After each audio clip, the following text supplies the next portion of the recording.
What do you guys say about going out to the park and let me do a 3DR solo review on how I use it and why I use it and what I really do think about it? Come on, man, let's go.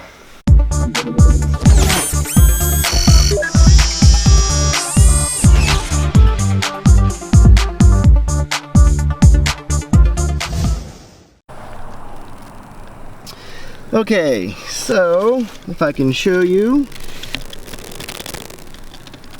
there's no easy way to do this. I have 11 satellites right there. I'm good to go. Here's my screen. Yay, we're good to go. So lately what I've been doing is I've been in the shade somewhere so I can see my phone, which I will have to get a tablet sometime soon. But me being in the shade, I can see more what's going on. Yesterday, to practice flying the solo, I did not use the camera at all, just line of sight and the controller and me. And the more I do this every day, the easier it is for me to fly. I can feel the wind and understand what weather conditions this thing flies in. I've put it up sometimes with some pretty strong wind, and I'm impressed on how this thing handles. This thing handles wonderfully. Let's get this thing up, shall we?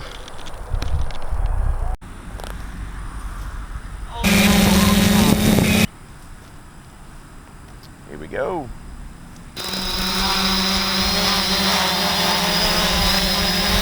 That thing's stable. So let me show you guys what City Park is all about.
Okay, so let me show you one of my favorite features with the Solo.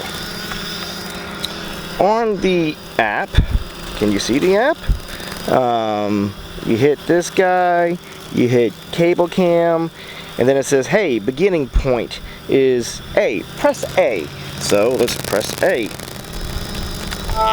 Boom. That is your first point. Let's go find the second point, shall we? Let's go do this. Let's go up and turn. That point right here will be B. Then it does this. Okay? Let's press rewind and it's recording for you. Watch the pan that it does that I just showed you. It's going to go back to A, and the camera position on the gimbal will stay where I told it to end and start. Isn't that cool? Want to see it again? Let's play fast forward.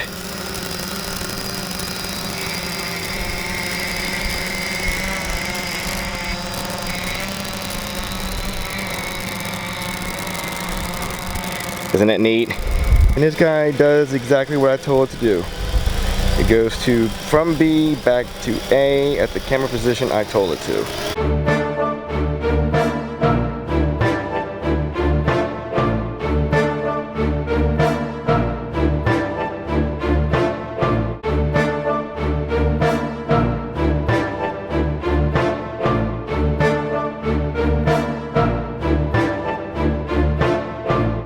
Okay, so whenever I like to land solo, I like to turn him around to where the red lights are to me like a car and the front lights are going forward, like so. That way it is true to as I'm pointing, as I'm looking. So when I go left or right, it's gonna go left, All right, okay. That was one-handed. All right, so anyway, so from here I can land this thing a lot easier because it's as I see. You get it? So it's not facing me or everything's backwards. It's pointing the same way I'm looking. That way down and up is correct. Okay, so the good, the bad, and the ugly about the Solo. Well, let's talk about the ugly. I don't really have any. I have been flying this thing, today is April 1st. I have been flying this thing literally every day since Christmas to get used to flying this thing before I could pass the 107 and use it for my business. I can tell you that every time this thing crashed, it was always my fault. Not knowing how to fly it to a fence. I was landing it and I was landing it on top of something and I wanted to go down, and the way the GPS works on this thing is it wants to autocorrect. So me missing the mark and a foot fell off of the thing and the GPS wanted to take over. Well, it wound up going over on its back. The only thing that I have broke on this thing so far are the propellers that came with it. These are the master screw. I was, you know, again, this is new to me, so I'm learning, but these guys are way thicker than the propellers that do come with the 3DR Solo. What I do like about these guys is you hear the reviews of it's quieter. It is a little quieter. I'm not sure if I would put it at a hummingbird hum or anything. You do notice thing is in the air, but it is quieter. It's the way these blades are thicker and they're designed to cut through the wind a little bit differently than the stock version. What I do like about the stock version compared to these guys is, let me show you. Hold on. Okay, so the stock version, all you gotta do is screw them on and fly. I mean, when I wanna do something quick with my GoPro and get some footage, I'm not gonna lie, I put the stock version blades on just because it is find it, twist, get it up. The master screw guys require this little hex nut on top. Yeah, I guess it's for extra security that the blades aren't gonna do anything weird. So you gotta put this guy into the groove, you gotta hold it, and then put it on and twist. So you do have to be a little careful, and I do make sure that they are on. That's my only complaint with the master screw blades is quickness. I'm going the wrong way. So I pull it, I do press the hex nut and I pull up with my fingers just to make sure that it's attached. I make sure it's pretty good. They are self-tightening screws, I get that. But if your hex nut is not on correctly, your blades are coming off. If master screw people can do away with this hex nut thing somehow, I would buy everything from them all the time, just because of speed. And a lot of times when you want to get the shot, we all know if the camera is not in your hands, you're not getting the shot. If you see something on the side of the road and you want to pull over and get your Solo up and get a shot real quick, these hex nuts are not quick. So sometimes I will leave these things on, put my Solo in the car against the back seat in a way to where they're not being bent, so I can just take the whole device outside and get it up after it finds GPS. When you fly the Solo on, when you look at your performance line, you've got from slow all the way to fast.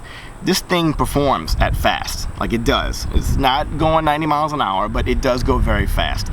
The thing I don't like about high-speed performance mode is that it's hyper reactive. So now if you've got some wind going on, you gotta remember the wind is a subject matter. It is at play of what this thing is doing. So if you're going very, very erratic and that wind is kind of erratic, I honestly believe that's how you're gonna crash your Solo. Slow and steady is the way to fly this guy.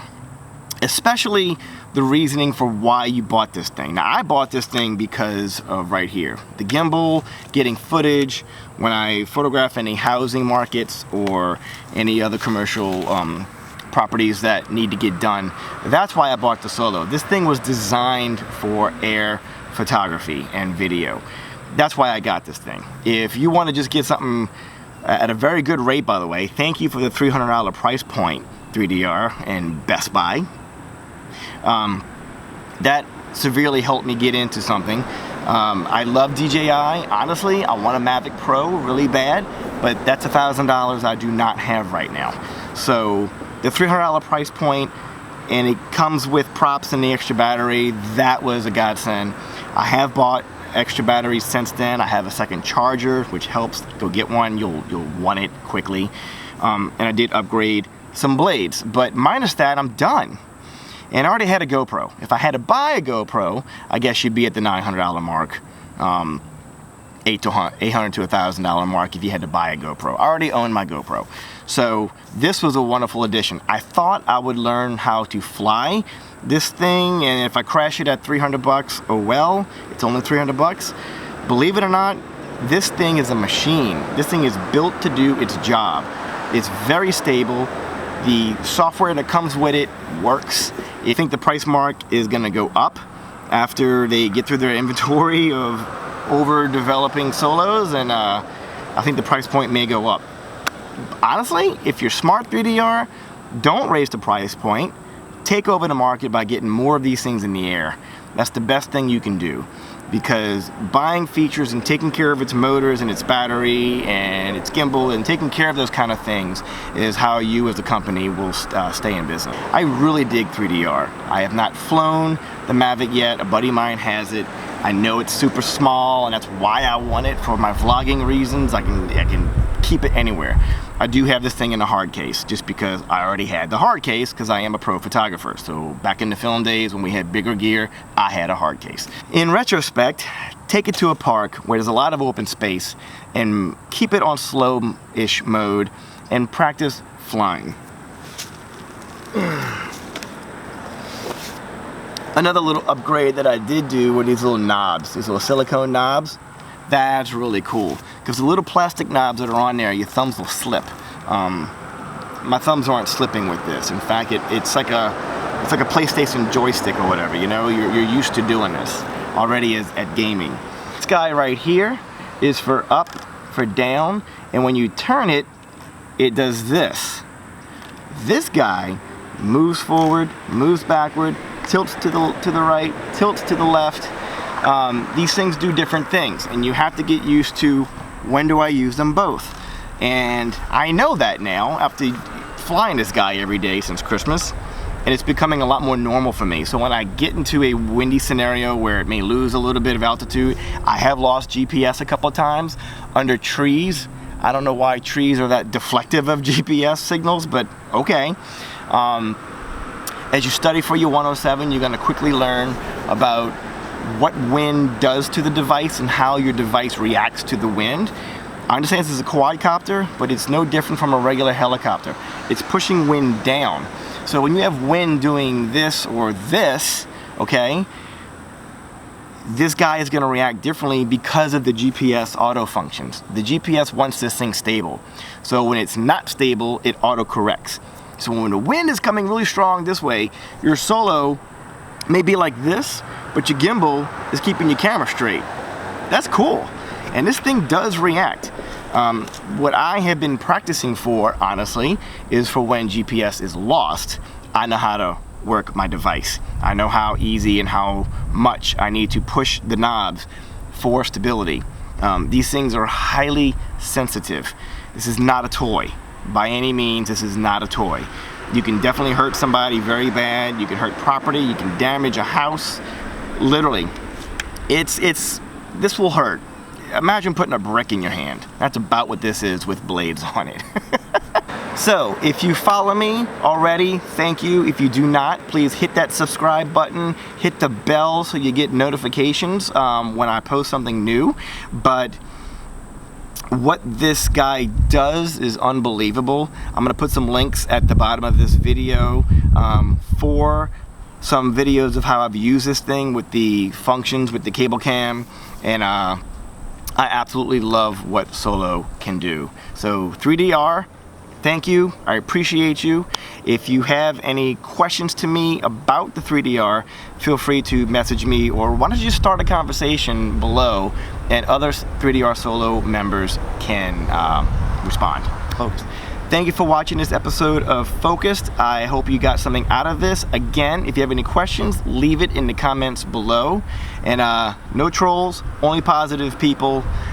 That's how I roll. See ya.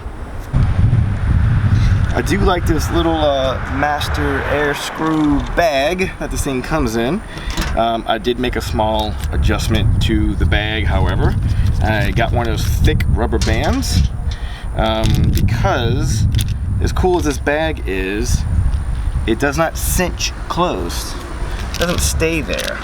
That's gonna undo itself. So what I do is I close it,